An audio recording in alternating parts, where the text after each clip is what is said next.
the guest we've got this week. You know now, they're saying about taking part.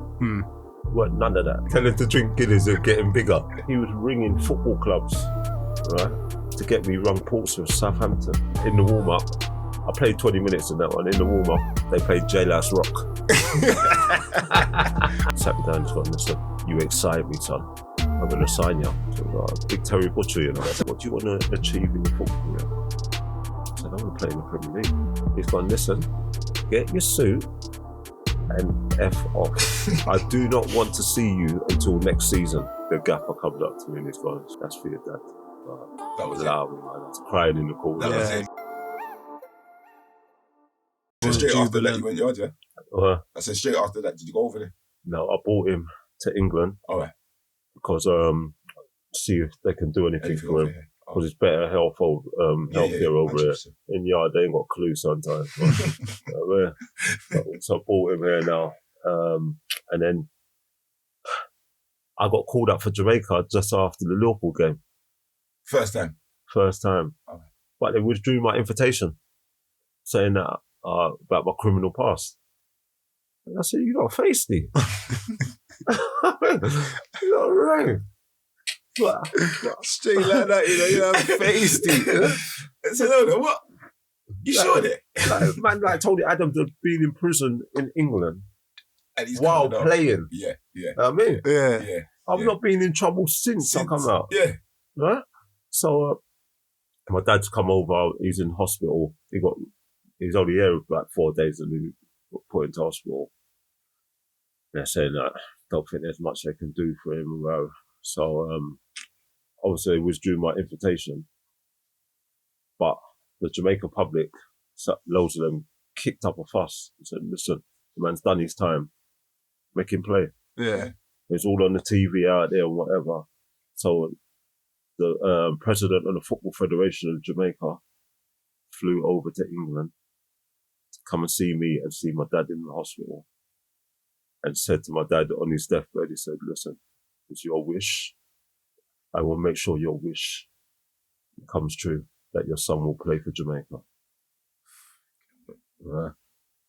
Freaking it, man. It's crazy. There's too many moments. That's what I'm saying, man. That's just... It's all making me emotional. Yeah, that's emotional. I swear, those things are massive.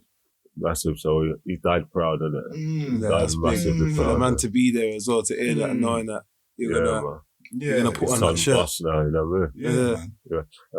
Actually, he come to his first game at Chelsea. We played Chelsea away at Stamford Bridge and that. And I stayed in the hotel, come there. So I said, Daddy, here's somebody go buy some clothes to come to the... Normally, my man's in suit. I come back in tracksuit and that and all that. He go, waving. He cut to the game, loved the game as well. He said, so he's thinking, he's going to get a shirt and trousers. Come in a tracksuit. Come in a tracksuit. Yeah. Memories there. So like, a little while after the president come, he died about a week later. Okay. So obviously his wish was for us to take him back to Jamaica to bury him. Right? But after the Liverpool game, Paul Jewell resigned. He resigned, yeah. And that's, I was gutted. Imagine. You know what I mean? Because he had man's back. Yeah. And his assistant took over. So with him resigning, his assistant took over. I took Daddy to Jamaica to bury him. So I was late back for pre-season. They'd give me some time off and that. And then I come back.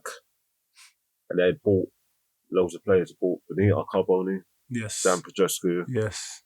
Ashley Ward, Peter Atherton, Ian Nolan. I think there's two others. David Hopkin and one other. And so you kind of knew that. Yeah, I knew could be a tough season. He was playing wing back or right outside. That's me. They bought Dan Projescu to take my position.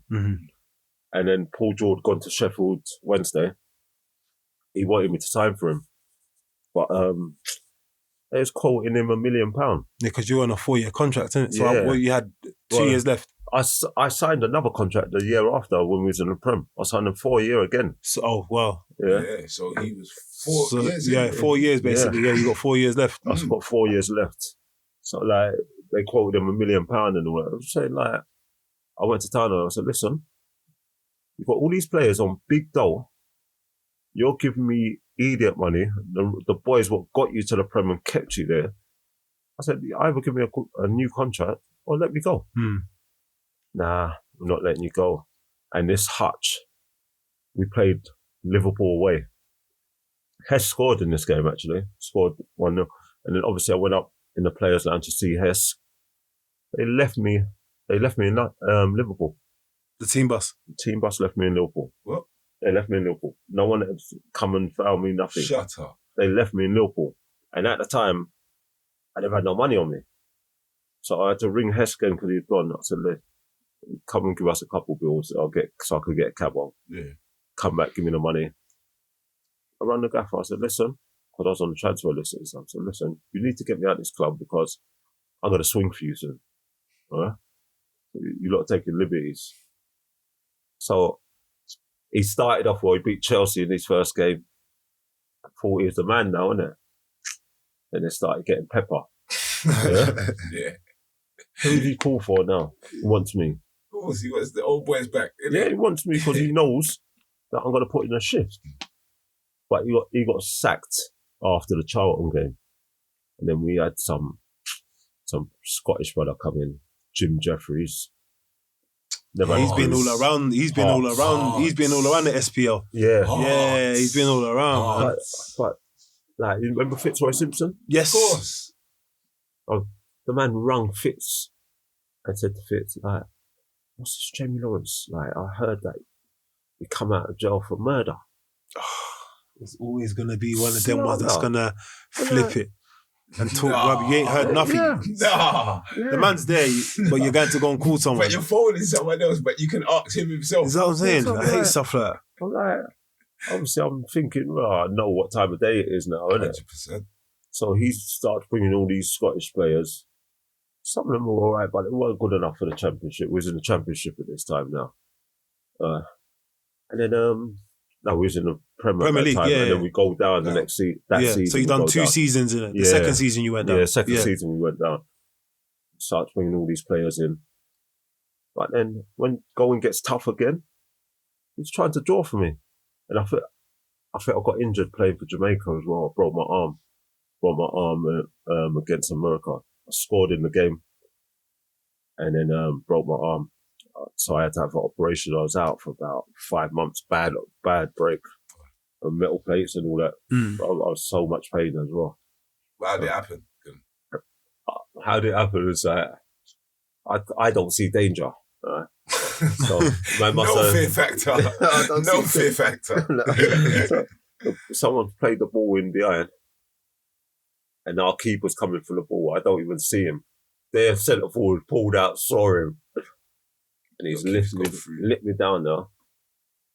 I've got up and I've tried to play on. I'll go to make a tackle and then my arm's just hanging like that. So, I can't carry on. You can't move it. Yeah, I can't move it. You know, when you see them breaks with the leg, that's how my arm was. It's flat. Just dangling down, dangling.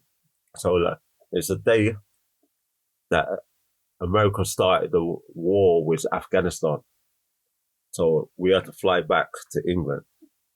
They're saying you can have the operation here or fly back. So listen, I'm flying back. So me and Fitz, they put us in business, first class. I drank off the most champagne to try and numb the pain and that. Of course. Come back, had the op in Leeds. And then, that's when I got back, my man wants me in the team because they're losing. But then the next season he got sacked. And then Nicky Law took over. Okay. Which was a good manager for me. Loved me. I think it was one of the only times that I've been captain. I was under him. But yeah, he was a good manager. That's why we're still close now. And that I like managers. If you've done something wrong, just address it. Yeah. Bring me in and address it. I'm a big boy. But even to this day, he says that people underestimated how good you was. He said, at Bradford, you was the best player I had there. mate. That's what he said, straight. That's what he says. That's what he says now. He always says it now. So how did that affair come to an end? Because we went into administration. Bradford went into administration. Yes. That was one of the funniest things as well. Like I was Admin. it went into admin. I was in where was we? It was in was it Iron Apple or something? No, it wasn't Iron Apple. I'll tell you what it was. Tenerife. Me and Barry Howes and Kevin Betsy. Jeez. Uncle Barry. We flew out there lastminute.com and that. And then we're watching Sky Sports. So Tenerife. 16 players have been sacked and my name's on it. Yo!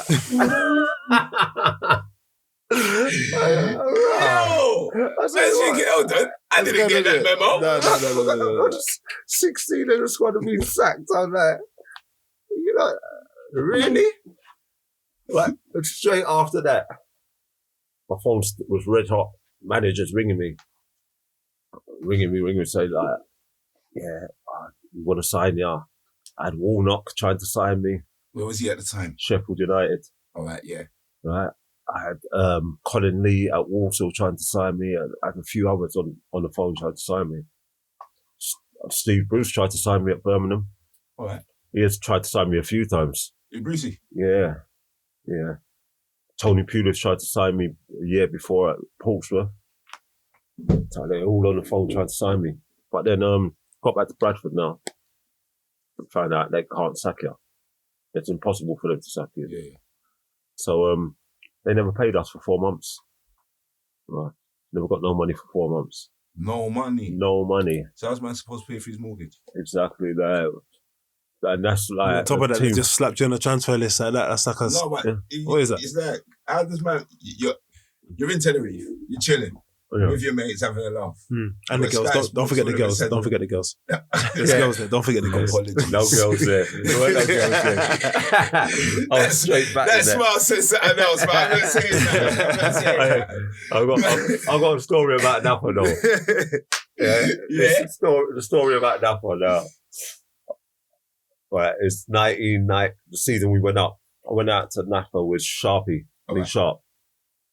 And then obviously all the ballers just go Napa, innit? Yeah.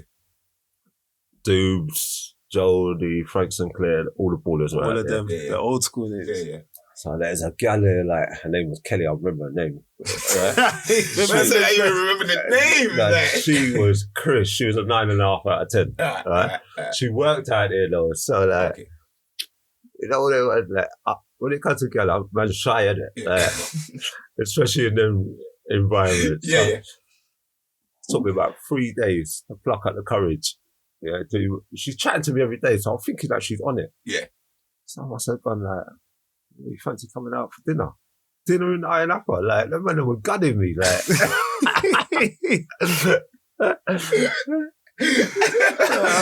Dinner where? I was to do romance on holiday, you know. I was doing romance. So I took her out. For dinner and that. And stuff went down and that, right? So I'm thinking, right, this girl, Chris. So I'll come back for pre-season. This is before the season we stayed up. Yeah. Come back for pre-season. And we was getting St. Kitts. I'm winning everything in pre-season. Getting St. Kitts the next day. The last run, I pulled my quad. Man, tell me about I've got to stay in Yorkshire. Why you lot go St. Kitts? I said, yo, my girl's out there, innit? So I said, nah, I'm booking a flight. I booked a flight to Napa, yeah? So I'm ringing in every day saying to the, I'm sick. I say to the clinic, I'm sick. You use the Leicester one. I said, I'm sick, yeah? I thought, yeah, I'm calm with this one, because the gaffer's cool with me anyway. Yeah. So he comes back now, everyone, I thought everything's cool. We have a team photo. He's pulled me aside, he's gone, Jay, I need a word. I said, all right, cool. I said, listen, if you lie to me, I'm going to put you on the transfer list and you will never play for me again. Right. If you tell me the truth, I'll fine you 2 weeks' wages. What do you in Iron Apple? So yes, Gaffer. Someone had wrote a letter in. How do you go and write a letter to a football club? Someone's hating bad. How bored are you? How bored are you? That's hating to the next degree, man. He never find me though. Yeah. It's probably something he would do. Oh, that's why he didn't find you. He never found me. Yeah. You know what I mean? Yeah. Because he was saying, he said that on my phone, he said, listen, when he was asking me the question, he said, please, Jay, please say yes. Please say yes, because obviously, like, I don't want to put you in the transfer list. Just don't lie to me, please. So, yeah, obviously, going back to now, the time of leaving, we went into administration or whatever. They never paid us for 4 months. Yeah. But I still stayed there for another year after that. Okay. Under Nicky Law. Yeah. What, without paying? Or they after 4 months, they started paying us. Okay. And for me and the team, that's when we got so much tighter, because when people were struggling, everyone's chipping in. We all rallied around each other to help each other out. Yeah. Go out together, have food and whatever, keep each other's spirits up. Mm-hmm. And then I played that season, and then March the next year, transfer deadline day, I was away with Jamaica. And I got a phone call, said, you need to come back. We also want to sign you. So I had to fly back from the yard. And where were Walsall at the time? Well, also in the championship as well. Yeah. So I fly back. I forgot my key in Jamaica, my car key. Oh. So I've had a beast. Barry Siltman's had to pick me up. We get to Walsall. I sign with 2 minutes to spare. I wish I never ever signed. Seriously? Yeah, no, I read that as well. Yeah. When I was doing my research, it said, I wish that minute or 2 minutes was 2 minutes over. Yeah. Oh, wow. So I didn't have to sign. Yeah. And why do you feel so against that? Emotional. Yeah. Nah, it's emotional because man said, that 2 minutes, I wish it weren't like. Because now you've left Bradford, you're at Walsall. I've left Bradford, the club what I've loved. Yeah. You know, when you, in football, they call you the Bantam King. Yeah. And that's the thing, sometimes in football, you find your home. Yeah. And that was my home. Yeah. Like, call you the Bantam King. Fans love me. I go out and socialise with the fans. I still go and watch Bradford now. And I go on tour with them. Like, when they go on pre-season tour, I'll go on tour with them. Okay. But like, I went to Walsall, everything started well. There was a relegation battle, helped them, saved them. And some ballers there, Vinny Samways. Yeah, Spurs. Darren Rack, Jimmy Walker. Yeah. Proper team spirit. Was Paul Merson there when you was He come second season. Oh, right. So, stayed up. He's speaking to my agent saying that I'm going to make him captain. He's been brilliant for us. So I go away now in the summer as well. I go away and play in the Gold Cup for Jamaica. Yes. In Miami. And then went to the Azteca Stadium in Mexico, 115,000. Altitude. Yes. So heard about that one. Yeah, I was away for 6 weeks, 7 weeks. So I've not had a break. Yeah. So we got knocked out against Mexico. I come back now. He's gone to me, I'm going to give you a couple of weeks off because you haven't had a break, and then you come back in. So they must have lost against a non-league side. He said, I've been back 2 days. He's gone, I need you to play in the game against Kidderminster. I broke my toe in the game. My own centre forward has gone up for a head and landed on my toe. So I'm out now for 5-6 weeks. And then from there, just went from bad to worse. Like, I got back in the team. We play against Sunderland away. You know when you played well. Yeah. Right? For me as well, I'm my own worst critic. So I played well. We had 10 men after 20 minutes. We lost 1-0. Then we get back. Me and Vinny were staying in the same hotel. We get back. He had his son-in-law playing for the team. He was a goalkeeper. Right. He's playing for our team in the change room, the gaffer. So from nowhere, he's trying to befriend man. So I said to Jimmy Walker, who's another keeper, I said, so yo, what's the deal with my man? He lives with the gaffer, innit? He said, nah, he's all right. I'm not too sure about that. Right? So, yeah, he's all right. So we got off the coach. The boy now has sent us a text. Are you going out tonight? This is a Saturday. We have another game on Tuesday. So I said to Vin, I showed Vin the thing. I said, we're not going out. We're going to a bar, have a couple of red wines, and then we're going to go to. So we're not going out. We go to Reading now on a Tuesday. I'm on the bench. I'm not getting on. I can't get around. I can't get in the team at all, and they're struggling. So I can smell a rat now, like 100%. So like, I'm thinking, Then I went and played for Jamaica. I can get in Jamaica's team, but I can't get in Walsall. Yeah? So I stepped off the plane now, come back, Paul Jules on the phone, left a message. How you doing, son? You fancy coming Wigan on loan? They was top of the championship now, second in the championship. Yeah. And Walsall were like 13, 14. I'm out. I said, yes, Come on. I'll come in. Yeah. So the next day I'll go there, I'll get a cab there now. He's like, I know you ain't been playing regular, so we're going to run you for a couple of weeks every day, get you up to speed. But you'll be involved. Yeah. So I'm loving it there now. Like, after 2 weeks, I'm flying. He wants to keep me. Paul Jewell. I said, I want to keep you here. My man now, Colin Lee, said, nah, we need him back. We're in a relegation battle. Need him back. Gone back. What I never told you as well, I was getting the blame for leading everyone astray. Paul Merson. Me. Leading Paul Merson.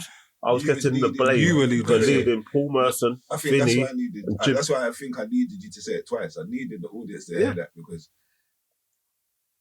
no disrespect to Paul Merson, and it's no disrespect, but my man's been outed as a gambler and an alcoholic. Yeah. And so you're to blame for his gambling. I was going to try to limit that part, but I heard that on the low. The nose candy was very fragrant. Yeah, so I'm saying, how is it turned to you? Because the only thing is what I was saying. Like, I was getting. They had meetings, the whole squad. I was getting banned from meetings. I weren't allowed to go in meetings. That's how man had me off. But I got my suspicions why as well. All right. Right, but I can't really put it on air because that's fine. Yeah, there's certain things that they heard of certain people I was moving with outside of football. Yeah. Right. Big players. And I know, the feds are what they're like. Yeah. They will drop into the football club. Yeah. And that's how the beginning of the end started for me. Like, I went back to Walsall now. Remember, this man said that he needed me. Played one game, scored in it against Nottingham Forest. Never played again. Right? Never played again. Man now. So that means Wigan's done now. Wigan's done now. I've come back for 6 weeks. Yeah. Wigan's done now. It's done. Like, you can't even maybe get a buy or something over there. It's can't go because he went and got someone else. Obviously, because he has to cover what you've left. So, and that's the horrible part of football, because I know what he's thinking, because he's thinking, right, if he goes there and does well, I look like an idiot. Right? So I said, that can't happen. Right? And you asked, like, Paul Merson, Vinny Samways, they was all on my podcast the other day, and Jimmy Walker. They was on the podcast the other day. They said, to this day, they can't work that one out. They said, the team needed me because they was all nice footballers, but they needed a little bit of steel in there. Yeah. He said, he's the best trainer every day, right? He's the fittest at the club. And he was so professional even when things weren't going for him. He said, they could not work it out to this day. It was just, what do you think? It was just him he just clashed? You and him clashed? Or he clashed with you? I was respectful. There's one day, like, where I clashed with him, like, we went West Brom away, right? I was on the bench, never got on again. Everyone on the coach, he's gone up to them and gone, you're all off, but told me I'm in tomorrow. Was it you? But I know the rules, yeah? You have to have 4 pro players around for you to train. So you better get your ass in. I said, come and get me in. All right? He weren't on that. You definitely weren't on that. He weren't on that. So then our relationship deteriorated. I never really talked to him. He brought in a brother called Paul Bracewell. He used to, Newcastle. Newcastle, Sunderland, Fulham. Little short, dark hair guy. Horrible. Like, even Vinny don't dislike anyone, but Vinny disliked him. Yeah. Proper disliked him. Was he playing them times, or was he a part of the coaching staff, Bracewell? He was an assistant manager. He brought him in assistant manager. Horrible. And then it come to a point where they're like, we want to pay you up to go. So that's what they done. They try to offer me 30 grand. I had a year and a half left on my contract. You need to put some more. Try to offer me 30 grand. They rung Euben. Euben was looking after me at this time now. Euben was okay. Big up Euben now. Said offer me 30 grand, yeah? Big up Eubes. Big up Euben. Yeah, my boy. Yeah. Said to I'll give him 30 grand. Tell him if he don't take it, it'll be training morning, afternoon and night. Euben will tell you this. When he come to me, I said, tell the gaffer I love training anyway. Right? So it's not a problem. Right? Half hour later, rung back, give me the money what I needed, wanted to go. Then I left the club. And then that's where go on, sorry. Nicky Law was now manager at Grimsby. So he's seen that I've left, straight on the phone to me. Gone, we're in a relegation battle. Want you to was this for Championship or League One? There was League One at the time. Yeah. Said, I want you to sign. Yeah. I said, all right, I'll come on Monday. I'll sign on Monday. So I was in a cab on the way to Grimsby. I got a call from Huddersfield, Terry Yorf. He was Paul Jewell's assistant at Bradford. Yeah. Wells. Baller. Yeah. Nice guy as well. Proper nice guy. Yeah. He was assistant at Paul Jewell, so he knows me really well. Yeah. Peter Jackson was a manager as well. So rang me. Well, listen, turn that car around, come to Huddersfield now, and I'll give you 18-month contract. Like at Grimsby, I've got 6 weeks. Yeah. Gonna give you 18 months. But obviously Huddersfield and Bradford are main rivals. Yeah, it's close. So I said, so you had a bit of loyalty to them. Yeah, I said, I can't do that because my hero worship is gone in a minute. You know? I mean, and I'll give my man my word that I'm coming to him as well. Yeah. I mean, a little piece of money and all that. But sometimes I'm loyal anyway, so we're not into all that. So I ended up signing for Grimsby. As soon as I went there, made me captain. For the 6 weeks? Yeah, made me captain. Papa made me captain. And the only reason we went down is that I got an injury for 3. I missed 3 games. I split open my knee where you could see the bone. Oh. Yeah. It weren't bad. It was just that it was on the knee. Yeah. Anywhere else than that, I could have got away with it. Well, obviously, the movement opening up. Yeah, and then they lost a couple of games when I weren't playing, and we ended up going down by a point. And then obviously the gaffer don't get the job. Of course. And then the next season I ended up going to Brentford under Martin Allen. Idiot, man. Martin Allen. What's that? Barnet Martin Allen. Yeah. So I was just about to say, Martin Allen, really? Yeah. Really? Not many people speak highly of this guy. It's everything I heard, he's just... But the rumours that he spread about me, some jolting, right? Remember, he calls himself this mad dog. Yes. And he's about it and whatever. But I'm quiet and whatever, but you ain't going to bully me. There's no chance you're going to bully me. Right? So I'm there. But it's like cool with me. What, when you first get in there, he's cool. He's playing me. He's loving, man, and all that. Because you were only there for a year, right? I was there for a year, but it was a month to month at first. Okay. And it ended up being a month to month for the rest of the time I was there. Right? But month to month, my man was giving me some idiot money, 500 quid. And he said, listen, once I get a couple of players out, I'll give you more. Yeah. So something happened. I don't know what happened. And then man started phasing man out. And then I got a phone call from one of my old managers saying, listen, these people are spreading rumours about you, bad rumours, saying that you're carrying guns and doing this. And I'm like, these people for real, what? if you don't pass the ball to me or whatever, I'm going to shoot you or something. I was like, nah. I said, and then obviously, you know, in football, the community is very small. Yes. Oh, mate. You know what I mean? Very, very. It's very small. So this man's such an idiot. Like, it come to contracts. I knew I weren't going to get nothing, yeah? And I had heard the rumours of what man was spreading and whatever. Yeah. So I now go into the office and he's gone, I can't offer you nothing. But he said, but I need to ask you a question.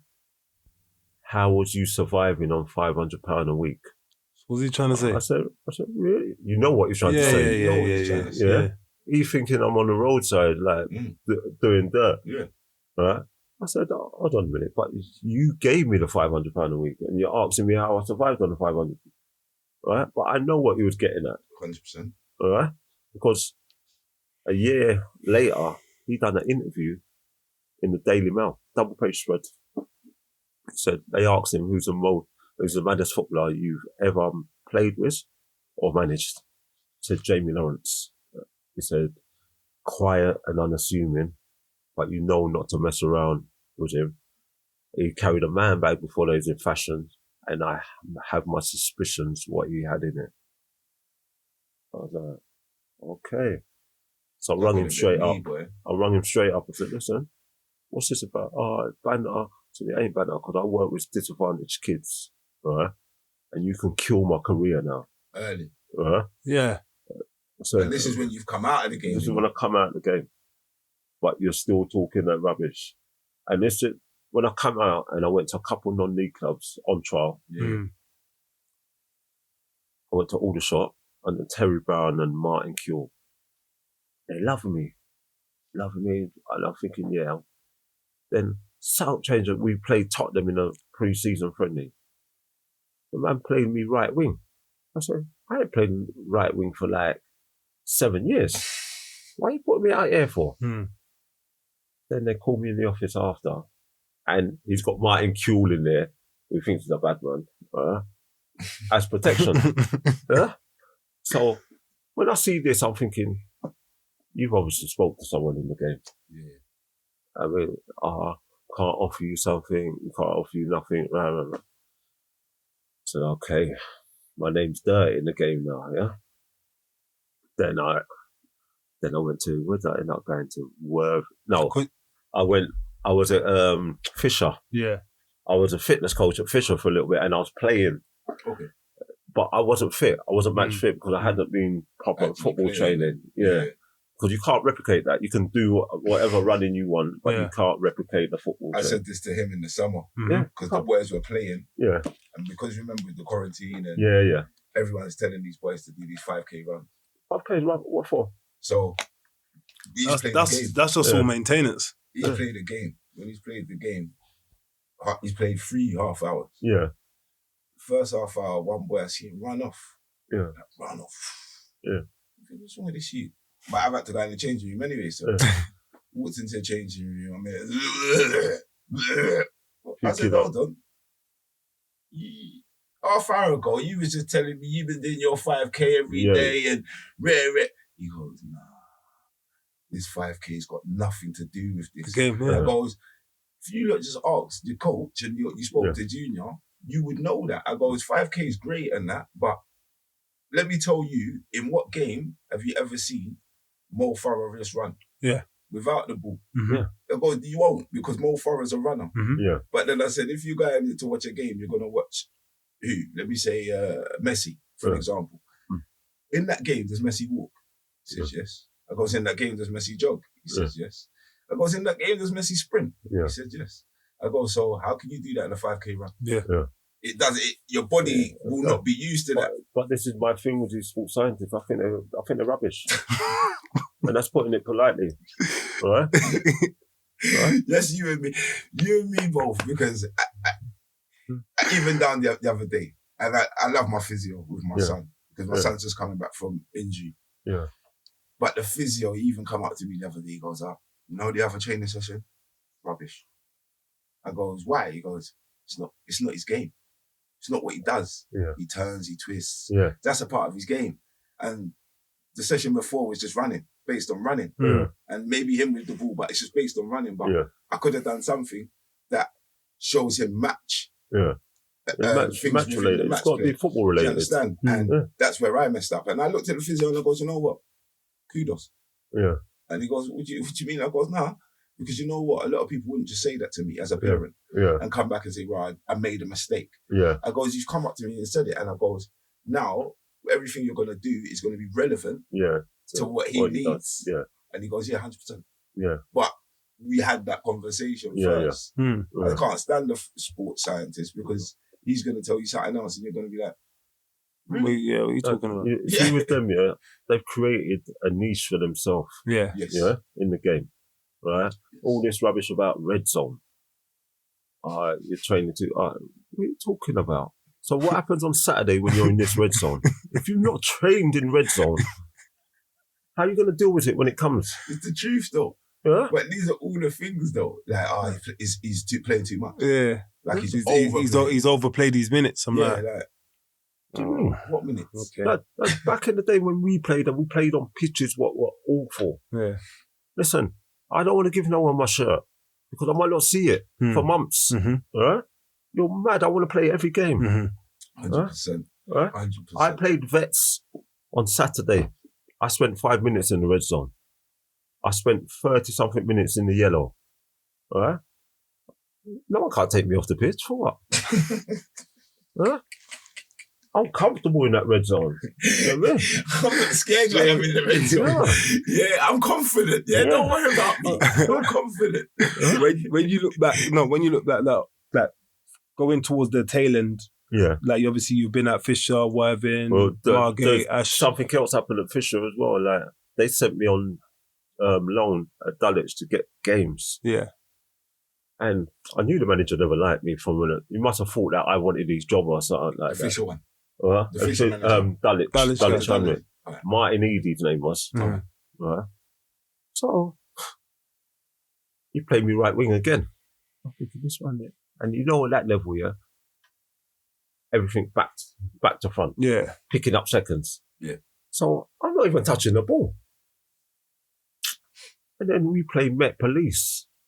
The man left me on bench. Right? They're losing, And he made 3 subs. I'm on the bench, so I can't come on now. So me now, I get up off the bench and I walk in the change room. And I got in the bath, let me tell you the bath and that, So I'm thinking, please don't say nothing to me. Because I'm ready to let off right about now. Straight. Because you're taking liberties. I'm here to get minutes. And you're not giving me nothing. And you're not giving me nothing. And when you do, you're playing me out of position. Yeah. I'm like, okay, cool. He comes in there, don't say nothing about that. And then he tries to say to me, we've got a game Tuesday, do you know where it is? What? You fat. I started cussing him in front of the whole changing room. I cussed him because I was ready then. No steam coming out of it. I said, I'm a big old pro and you're disrespecting me like that. So nah, I cussed him. So like, he's another one who was spreading rumours. It's only the other day that you got it. That I found out, right? Only the other day. Because I ended up signing at a team called Worthing because, I don't know if you know, Richard Paquette and Jefferson Louis and Richard Paquette, striker. Yeah. QPR. He used to be at QPR. Yeah. So he was there and he used to come train with me in the summer because I'd always done that training. Even when I was playing, I had players training with me through the summer, through pre-season. Hold on. So when was you slightly doing this from? Like taking on players? From when I was 29. That's when you started taking on. So you started to set up your own. It started with me and Sean Davis. I said to Sean, listen, I'm training all through summer. He said, I fancy some of that. So we'd go, we'd train. And then other players just wanted to join in. I had 40 players at Clapham Common. And then I started doing this. That's big. That's love. I started doing it. Every man going back fit. I like that. I like that. And then Paquette used to come and whatever. And then Paquette must have said to the manager, whose name's Danny Bloor, said, I've got Jamie Lawrence. But obviously they do their homework, innit? And this Martin Edith told him not to touch me. But he said, I'm going to give him a go anyway. So I've gone in. done the business and that. He loved me. The Worthing coach, yeah? Oh, the Worthing coach. Yeah. We still speak today. Oh. Like, I think the first tackle I ever made for him, I lift up someone who's like, exactly what we need. A spitball that come by. You know what those lines there, you know? Exactly what we need. Yeah, exactly what we need. So then I ended up playing 2 seasons there, maybe captain. Last season I was there, I think they went down. I got player of the year and whatever. And when you play for them teams, they don't really like the Londoners. All fans love me. And then I left and I went to Harrow Borough. David Howe. No, David Howe? Yes. Howes, went under him and Ken Charnley. Spent another 2 seasons there. I actually played semi-pro up until about 45. Big. Yeah. So when did you start to realise that, all right, I'm enjoying, it's been great, you know, the journey from out to in, but the body's kind of saying, you know what? Nah. Not at the top level. Yeah. Obviously, tell me you're playing the semi-pro and that, but when, I wouldn't say you've fallen out of love with it, because obviously you said you played vets, you played vets the other day, innit? Yeah. But obviously in reality, when did you realise that, look, I might just have to take a little step back now? Nah, you know what? I fell out of love because of the players in the changing room. The game's changed. And where was this at? This was when, where was it? Like, Lingfield I enjoyed, but then I started falling out of love. They had a good change room. Had a good change room, but Tooting had a good change room. But it's a politics side of it. And there's certain players, they ain't done nothing in the game, but they talk the most. They got an opinion. Yeah. Always got something to say. Like, I'm 40-something and I'm running past people to just close people down. They don't want to do the basics. And then when you talk to them, it's long. But my hardest part was when I finished, that was hard. Can imagine. It was hard. Like, when I finished playing pro, I never played ball for 8 months. That's when I went to Worthing. I actually nearly went back to what I used to do. I was gonna say, would that because of that? Yeah. Did it kind of, was it in the back of your mind that, okay, I'm not doing what I used to do. I kind of know what I used to, then it's quite easy because I can get that money that I was getting football wise. Yeah. So did that, you know, did that ever come across your mind to say, you know what? Listen, I nearly got into it. Especially, as you said, you didn't play for 8 months. Yeah. So your mind's thinking, and it's like what you said, when you're bored, you're thinking of a lot of stuff. When you got time on your hands, you're thinking of a lot. And you're going to the pub all the time, you're drinking, you're trying to mask everything, you know what I mean? So can I say, if I'm not being rude, in that period of time, there was a slight bit of depression? Yeah, 100%. 100%. Like the anxiety was 100% there. Because the bills are still coming in. Right? And you ain't got no money coming in. Yeah. You know what I mean? I weren't like them at the top level, earn hundreds of thousands. You know what I mean? So I'm like, what am I going to do? And then what I know is football and road. Alright? So I spoke to a couple of my boys, but a few of them, they're proper. My friends are good. They sat me down. They go, listen, you come too far to go back there. Alright? Go and do something positive with yourself. Alright? Then I got to the PFA, I rang the PFA, I said, listen, fitness has always been my thing. I want to do a personal trainer. Of course, yeah. So that's another challenge as well. Like, I hadn't been in the classroom for 20 years. So I'm gone to this now. It's daunting. You know what I mean? I can play in front of 115,000, nice. But to go in a classroom, 50 people and the teacher. Yeah, man, I'm like, rah. Yeah. And I nearly quit. After about 3-4 days. I said to the man, like, I don't know if this course is for me, you know, it's not going in. He said, listen, stick at it. We'll get you through it. So after a few weeks now, cruising, the course was 6 weeks. I passed it with flying colours. I had half the course training with me at lunchtime. Right. Yeah. It was training. So the people who run the course, they said, listen, it's past the theory. We could see you every afternoon. Don't worry about that. Don't worry about that side of it. You got that on Smash. So I ended up passing that. And then my book came out, From Prison to Premiership.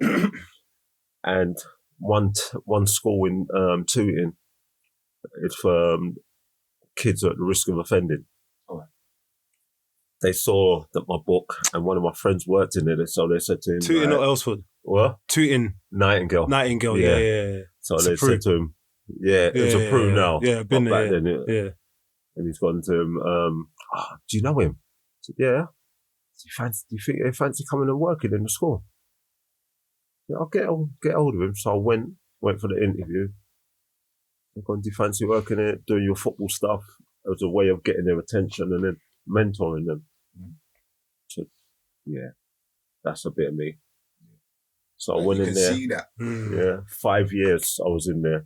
First day, I told them my plans, like, they're not allowed to swear in my session. They have to be on time. They're not allowed to put their hands on hips. Right? So they said, you'll never get them doing that. All right, cool. What? So the first day I got in, you're always going to get one who's going to test you. So he must have swore. I said, that's 20 press-ups. I ain't effing doing that. That's 40. I said, I ain't doing it. So come off the picture. Right? So he's watching these boys play and they're enjoying themselves. Come back, apologise. Done his 40. I've got you lot now. Right? I've got you lot there. You know that I'm not playing with you. Right? And then, bro, that's the most rewarding thing I've done. Right? I saved so many of them boys. All them boys now, they follow me on Instagram. They always message me saying, listen, if it weren't for you, a lot of us wouldn't even be here. Right? Because I challenged them. Right? When I used to come along the corridor, if they was misbehaving, they fix up quick. Sharpen up. No, Mr. Lawrence is in the building. Yeah. I challenge them, bro. You know what I mean? And a lot of teachers nowadays, they're misbehaving and just say, forget him. Yep. Yeah. You know what I mean? Yeah. They're not even trying to find out why he's like that or nothing. Just say, forget him. And already they've boxed him in. They've boxed him. But remember, a lot of teachers are young though. Yeah. So a lot of teachers are now haven't got that. Yeah, but it's true. No, I know what because but they haven't got that empathy. Yeah, there's more to teaching than just the book. Got that but it is. Yeah. But it is though, like you said. It's not just about the book. Just the book. It's not the book. A lot of them are coming from the book. Yeah. So you have to understand they haven't got that empathy. They're talking about their little brother, their little sister. Yeah. They're not talking about theirs or how when they have to go through because they haven't got that experience. Yeah. Do you get what I mean? So they do things on a, like you're looking thinking, but you could do this. And like you said earlier concerning certain man managing. That's what I'm saying. And just coming over and saying, yo, come here. Yeah. Why did you do that? What's that about? Just a little conversation will open up so many things. Come on. Of course but it's like they find it like, it's a chore. Yeah. But they've got their eyes on the main ones that they want to push. And it's like a little conversation or something you can just tell him can literally just transform him into something else. I think you doing what you were doing, and what you do in the culture and me being around it.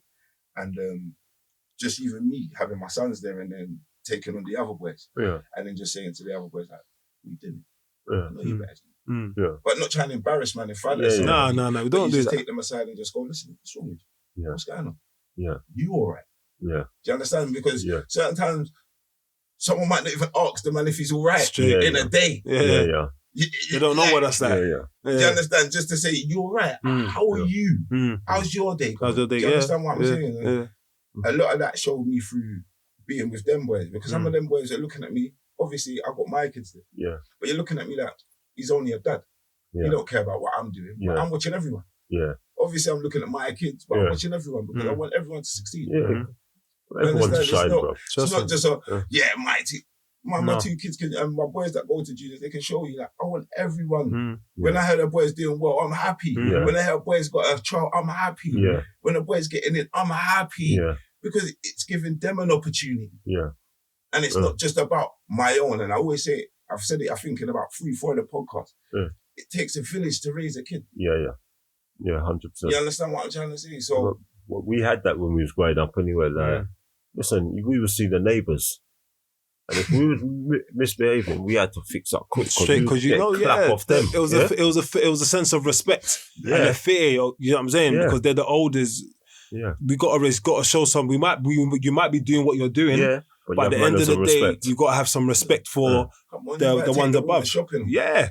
Or even go to the shop for them. Because that's what we used to do. Do you know what I'm saying?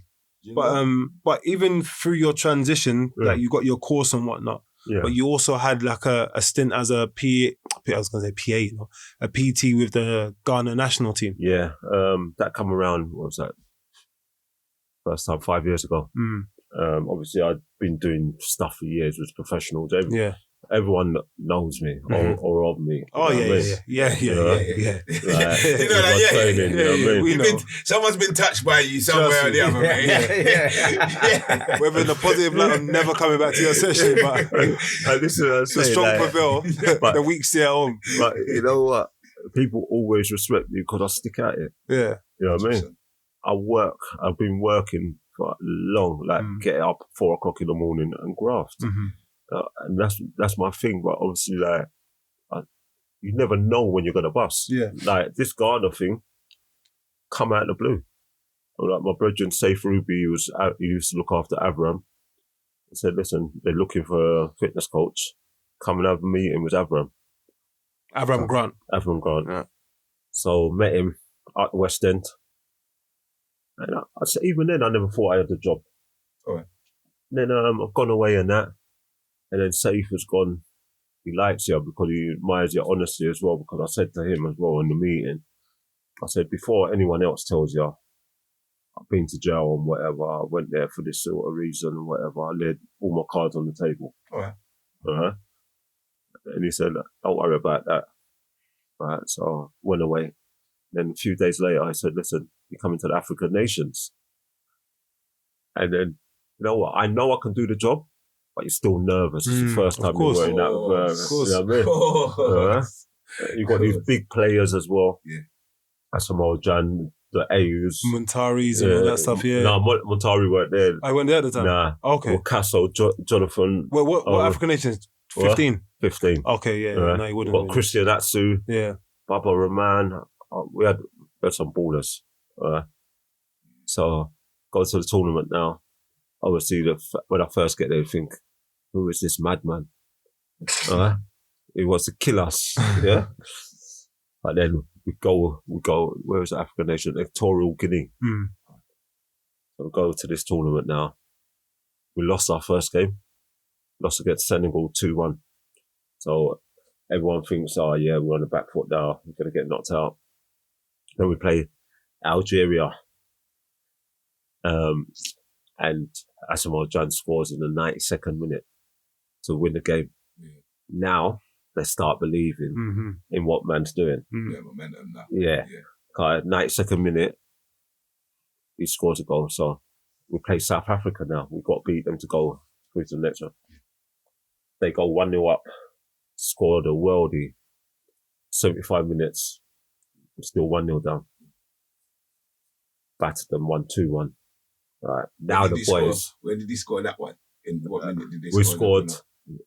We scored the equaliser 75th minute, and then we scored 80-something minute. Now the boys are like buzzing, we're fit, we're the fittest in there. Yeah. And then we was unplayable for the next few games until we got to the final. I think, we beat Equatorial Guinea, who were the hosts. I remember that game. I think they started trying to stone man and all that. Big rock stones they're throwing at the dugout and all that. They had to clear out the stadium. Helicopters and everything in there. They weren't playing that. Yeah, they weren't playing. We battered them. The game was over by half time and 3-0. Battered them. They knew what time it was. They knew what time it was. That's Yeah. right. The Stones started to come out. They knew there were no comeback. There was no comeback. Abandon the game. Yeah, they knew there were no comeback. That's what they tried to. So we beat them, and then we played Ivory Coast in the final, Yaya and all that. The Drogbas. We hit the post twice, and then we lost on penalties. But what a great experience! And then I got malaria and nearly dead out there. You say you didn't take no jabs or nothing? I was taking my tablets, but because we was away longer than we thought we was going to, I was getting side effects. So the doctor said to me, come off them for a little bit. Yeah. And then I got malaria. My God.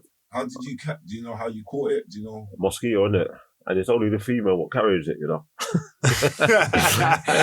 Women love him. He done badness. So one of these Catch a spell of him. Oh, baby. Catch a spell of you. Yeah, you don't eat it. You done me wrong. Watch. How did that go? How all of that go? Because you was out there, innit? I was in a bad way. I was in Ghana. But it's probably better to get it in Ghana because you're used to it. Yeah. You know what I mean? You know how to fight it. So Yeah. I was in the hospital, 2-3 weeks, something like that. Okay. But even when I came home, I went back to myself for about 8 months. Wow. Yeah, it can. That's how bad it is. Like, I was still trying to go gym and whatever, but I was weak, right? Until I got it proper out my system and that, right? Wow. Yeah, it's a horrible disease, right? Mm. And then I went to 2017 AFCON, and then we got to the semi-final as well. Yeah. Got a good CV. No, that's good. Because looking at that, through your journey with Ghana, setting up from like you said, you're 29, getting players together. Yeah. You've got professionals like, Ruben Loftus-Cheek, has sung your praises, Reece James. Yeah. Why isn't your experience at a full-time club now? I think my past has a lot to do with it. Okay. And I'm not a yes man. Yeah. You know what I mean? Like, I've got footballer friends, but I've got my friends from way back when. Yeah. You know what I mean? Yeah. I don't beg no one nothing. Mm-hmm. You know what I mean? I think I'm too real for a proper club. To be in a proper club. To be in a proper club. Yeah, I think I'm too real. You know? But I don't know. I think, especially in the academy. Oh, it's too the honesty is like I'd love you. Yeah. Personally, I'd love you. Because but honestly, HR would be on me all the time though, wouldn't it? And that's what it'll be. Yeah. And that's what it'll be. HR will be on you. But literally me personally, because like you say, it's honesty. And within football, you find honesty very rare. Yeah. Very rare. Mm-hmm. Like you're hoping for it. Yeah. You're always hoping for that kind of honesty from people when they talk to you.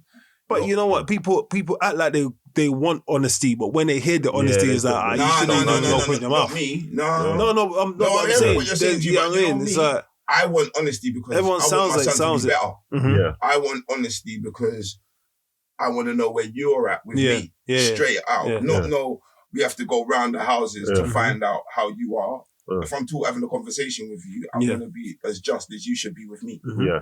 Do you understand what I'm trying to say? And with dealing with clubs, I haven't had that. Mm-hmm. Yeah. That just. I've gone to them to say, listen, this is what I've seen. This is what I've been given. What is it? And then people have lied to me. Mm-hmm.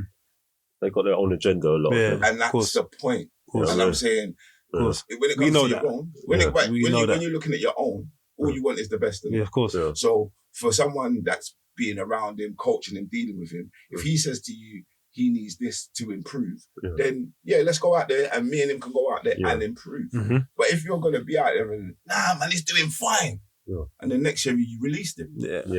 Do you get what I mean? That's the dishonesty that you get within this system. Mm-hmm. So I've got some little young ones what I train now. Right? And their dads love it. Right? Because if I have to cuss them, I'll ring the dad and tell them why. Yeah. I said, listen, he ain't done this, he ain't done that. And their dads are like, that's what I want, the realness. You know what I mean? True. Because it's pampered. Of course. Yeah. To an extent, it's pampered. You go into an academy and you get boots and you get clothes. That's what we're just saying this on the way up. Everything's catered to them. It is though. And it's catered to them. You have to really understand that. There's certain, especially now. Yeah, it's catered to them. Man. Especially too much. Now, like, it's too much. They don't have to think too much. No, but then and they don't have to work. That's the it doesn't work. They don't have to work. They promise them the world and then release them. Yeah. Right? And this is a hard world out there. So if you don't teach them the basics of life, they're gonna suffer. Of course. You know what I mean? Yeah, that's why we lose a lot of these youths. We lose some of them to the road. 100%. You know what I mean? 100%. And I was having that same conversation the other day with my son, and he's 21. Yeah. And I was saying to him, I'm doing this podcast. Listen, I need two man. Like, bring me in. And he's like, all right, I can ask this guy. And he started to think, and then I goes, but son, do you think that people are going to be open and honest, and especially at your age, because that's young. And a lot of, it's so just... whatever you lot are doing out there. You're out there now. But remember, You understand? it's like a smoke screen because a lot of them are using it as. Remember when you said you retired and then you were drinking a lot and going out because you were masking the pain that you were going through. But it's like a lot of them going on the road, they're crying out for help because a lot of them haven't even registered that they're not kicking ball no more. No, their boys are kicking ball. Wow, do you get what I'm saying? Care about that. And what you have to realize also, is that how we look at football isn't when you're in it. I don't think you look at it like that. That when you're in it, I think it depends on when you get to a certain age. No, but a lot of the time, a lot of these boys, after a while, look at this as a job. A job, yeah. They don't look at it like, what? This is football and I'm going into... I never ever looked at it as a job, but I love the game. And that's the difference. And that's why I think that's the player that will go further to the player that will get to there. Do you understand? Because it was, like I said, it was Sturridge. Sturridge, yeah. And that's, you can look at him now, you overthink it. He don't like the game. He threw me. Yeah. It threw, no, but Jamie, it threw me. Like, not even to an extent of, he was 21 at the time. Yeah. So I'm looking at it from a perspective of, you're a boy. Yeah. And no disrespect to him, but you're a boy. Yeah. So you should still somewhere have that love and hunger for this game. Even what's his name to a certain extent, because Danny Rose is only early 30s. Yeah, but he looks like he's fell out with football long time ago. But you know what it is with Danny Rose, and I believe it with Danny Rose, it's just situations has led to what you see. Because indirectly, I just think it becomes frustrating. Yeah, you're the guy. Then all of a sudden he brings in another guy. Then all of a sudden that guy becomes the man. But for me, that shouldn't matter because they brought in so many players in my position, but I see everyone on them off. Yeah. You know what I mean? Like, that should inspire to see him off. But that should be your push. But that's like what I say to my boy in the sense of if they bring in the try list, like you just have to be better than try list. Of course. Yeah. Like, don't worry about it. Don't be giving him the ball to shine. And that's what some boys do. You know, like, oh, no, to try and give him... No, man was all right, innit? Like, he's coming in. I want to... No. You have to be better than him. Straight. Because what if he comes in and then takes your shirt? You're going to say to me, exactly. Dad, you know my man... But I done told you before you even come in. You know what you're doing. So, it's a thin line. Trust me. It's a thin line. One thing we always do at the end of each podcast, we always we kind of end it on what would Jamie Lawrence of today... What age are you going to say? Tell a Jamie Lawrence of 23. Okay, beautiful. What would you now, of everything you've seen, done, Kelly involved as well, Kelly. No, I'll do Kelly again.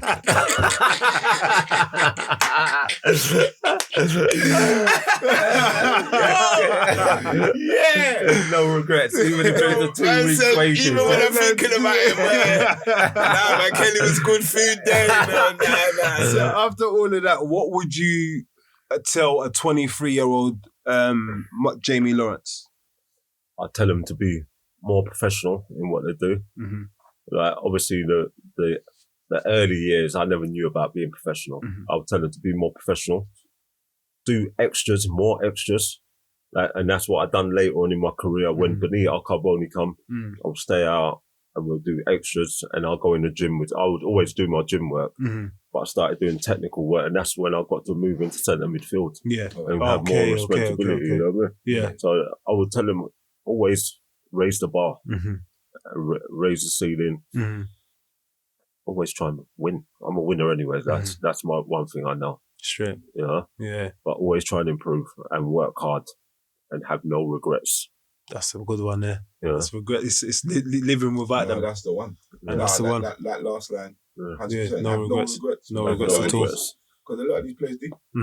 They think I should have. Oh, why didn't I do that in that game? Or why didn't I? Or what? No. You can't. You got to live life not like that. You've done it. You might not pulled it off, but you done it at least. So let's. My thing is that my Bradford fans, I always say to players as well, you can play rubbish, you know, but you always got to give everything. Everything, yeah. Right? Because you could still influence the game. All right? Because if I'm playing rubbish, I'm making sure you're playing rubbish against me. All right? I'm stopping you from playing. Straight. Yeah? Straight. But Jamie, listen, we appreciate much your time. No problem. Thanks for coming. all the best with. We're gonna see you in a first team one day. They're gonna bring you in. Yeah. It might have to be They have to open the door. Yeah, it might have to be a no-nonsense manager because he wants no-nonsense people around him. Yeah. But we're going to have to see, I want to see some of them first teamers vomiting on the floor. A real pre-season, I want to see a first teamer's first touch. Yeah? I've got a little, I'm waiting on something quite big actually, so we'll find out. We'll find out in the next few days. See, you heard it first. There's something big, so hopefully.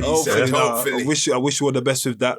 And, you know, if we're anywhere we can help you out on that, then, you know, by all means, let us know. But yeah, all the best with everything. Thank you very much. Thanks for having us, bro. No doubt.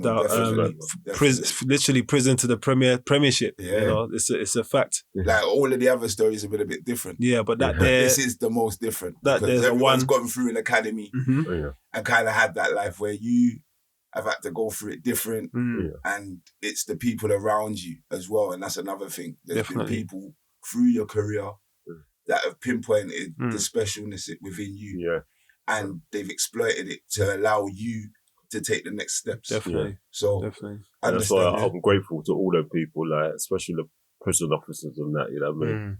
Because a little black youth from South London, and you want to go out on a limb to help them. That's what prison's meant to be about. You understand? Meant to be helping people.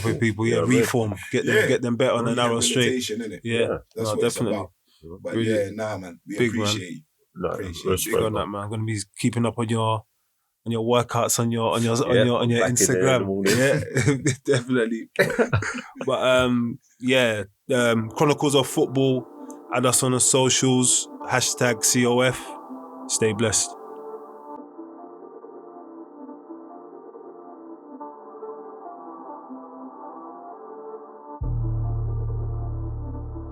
Year 6, I signed for Luton. I didn't want to leave home. My mum didn't want me to leave home. Norwich are interested in you.